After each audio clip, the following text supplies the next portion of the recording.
იგითმა მშრომელმა 1000 ლარი ხელფასის მქონე ქართველმა სულ რომ 1490 წელი იმუშაოს გადაბმულად, მაინც ვერ იშოვის იმდენს, რამდენიც ღარიბაშვილმა იშოვა თავის მინისტრობის და პრემიერ-მინისტრობის 5 წელში. ღარიბაშვილის 10 ცალი საათის და 50 ცალი ოქროს ზოდის ფასად თავისუფლად გაკეთებოდა წყალმომარაგება და კანალიზაცია მისი მშობლიური დედოფლის წყაროს ორ სოფელში. მაგალითად, სოფელ არბოშიკში და სამთაწყაროში, სადაც დღემდე უწყლოდ არის 2000-ზე მეტი მაცხოვრებელი, სადაც წყალმომარაგების გაკეთება უკვე 16-ჯერ გადადეს. 18 მილიონი მოუპარია ხალხისთვის ცოლს ლარად ტყე გადასცა ბაკურიანში.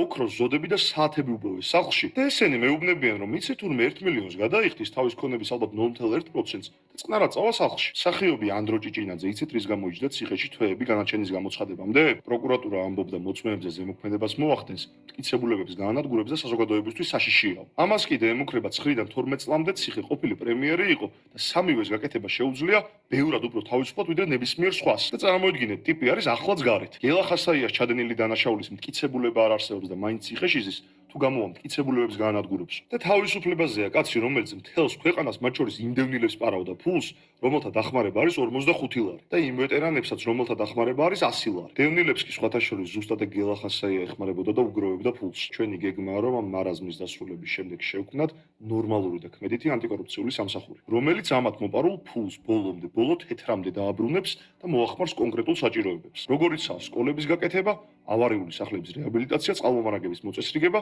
და ასე შემდეგ.